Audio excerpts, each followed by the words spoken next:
Aloha! I'm currently on Maui. I'm in a really cool tree. It's super easy to climb and right on the beach, just at a park.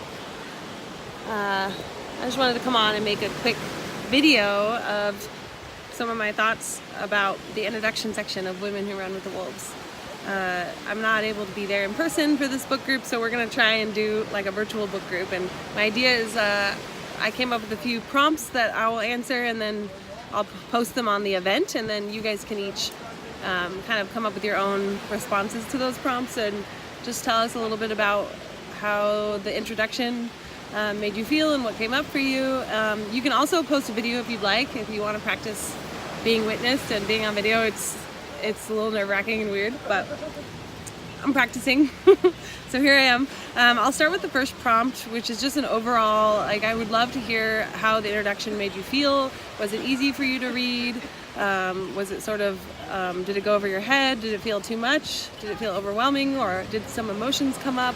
And yeah, what were some just big pieces that stood out to you? And so for me, the introduction's always been one of my less favorite sections of the book. I think because I really benefit from the stories in the book, and there's no stories in the introduction, it feels really dense, and I kind of feel like I'm just getting through it. But this time around, as I was reading it and I was writing some notes, some things really stuck out, and I did sort of feel that reaffirmation of some of the feelings that the book overall makes me feel, which is just the idea that story is medicine, the idea that we all have this kind of unseeable, unknowable presence and sense of the wild woman archetype in our lives, and that the only way to really experience her is it's very personal, and to use stories and archetypes and metaphors is actually really helpful because she can't be boxed in and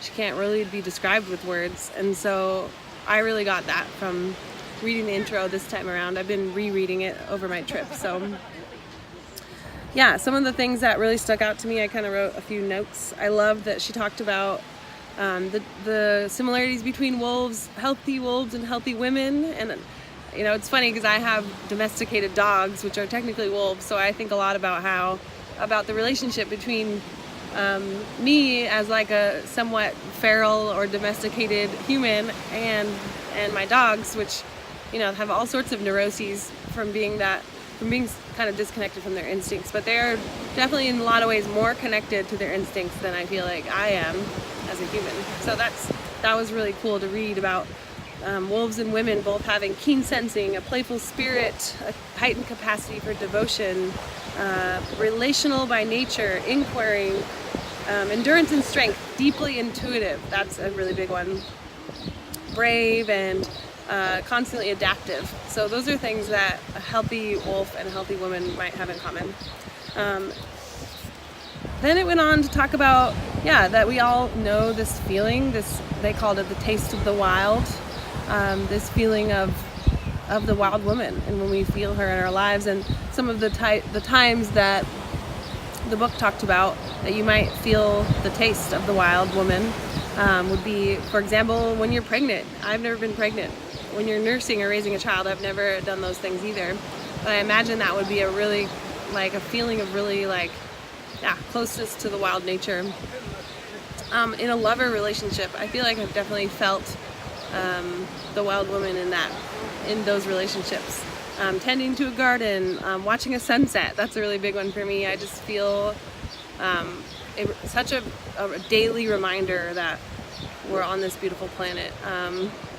Sounds that vibrate the heart is another time that people might experience the wild woman. Drums and whistles, calls and cries. I feel like music definitely brings me there.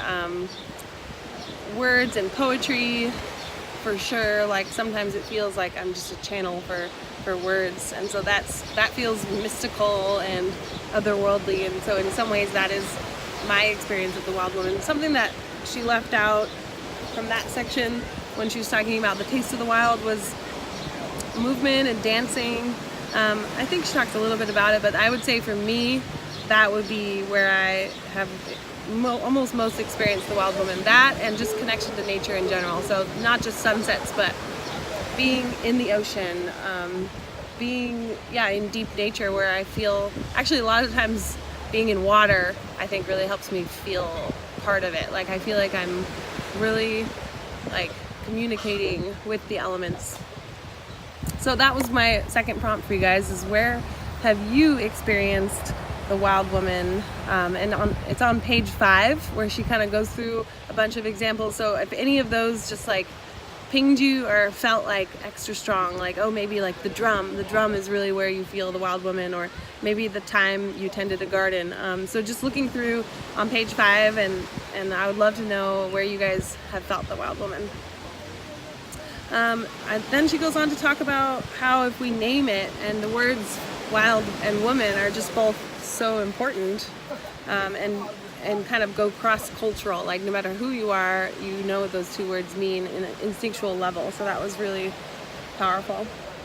Another prompt that I wanted to ask, if you skip to page 9, there's a section where she talks about some of the symptoms of a disrupted relationship with the wildish force in the psyche.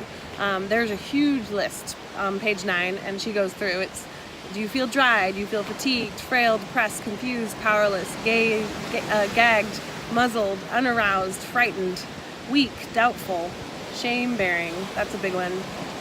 Fuming and volatile, so really angry. Maybe stuck or uncreative, compressed, uncertain, without inspiration, without animation, without soulfulness, without meaning. These are all symptoms that maybe modern psychology or traditional psychology doesn't really address. Maybe they just think it's normal to feel that way, to feel, uninspired.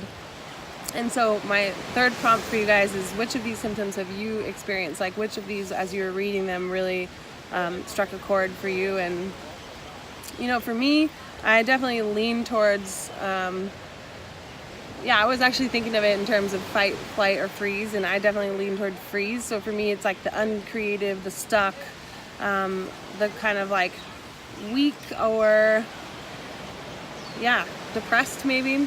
Every once in a while, I definitely feel the volatile and the fuming. I feel really like indecisive is the word that comes up for me when I'm feeling really disconnected from my wildish nature. I feel a total lack of clarity. Like I don't know what I want, or I don't know what to do, and it just makes me feel more depressed because it's hard to just like not have any spark. It feels like your fire is just like a little tiny ember, and you can't get it to like grow.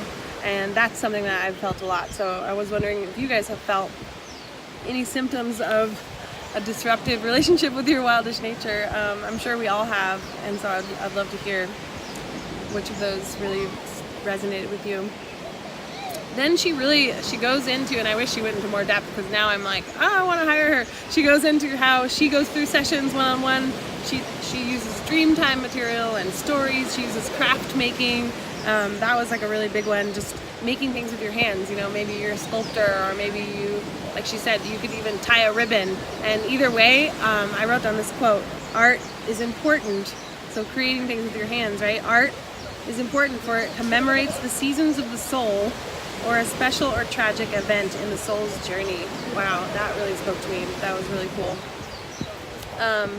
And then near the end, she talks about a lot of beautiful images of her connection and where she gets all of her stories. And it just, one of the feelings I kept feeling is like anticipation. Like I'm so excited to read all these stories with you guys. My last prompt is kind of near the end on page 19. She talks about the doors to the wild self. So she says the doors to the wild self are few but precious. And some of the ones she brings up are, you might have a deep scar. You might have an old story that you know. You might have a super strong love of sky or love of water that's almost unbearable. You might be yearning for a deeper life or a full life or a sane life. And any of these can be a door to the wild self. For me, the door to the wild self is probably, like I said before, like my super strong love of water and of nature, and just of having my bare feet in the dirt, in the mud, being in the ocean, being in a river or a creek or a lake. Those seem like doors, and I just want to explore those. Another door for me is creating music, so like singing, like sometimes just singing, or also creating poetry have a similar feeling of just like you're sort of like pulling from the ether, and it just makes you feel this power that I didn't even really know I had, and it's coming from somewhere else for sure. So those are some of the doors that I resonate with, but I want to know what doors to the wild self you guys resonate with, because those are the doors I think we should really focus on through this book, thinking about where to lean into, like what to prioritize, what practices in your life will help you bring those places more to conscious awareness, so that you can heal more of your wildish self.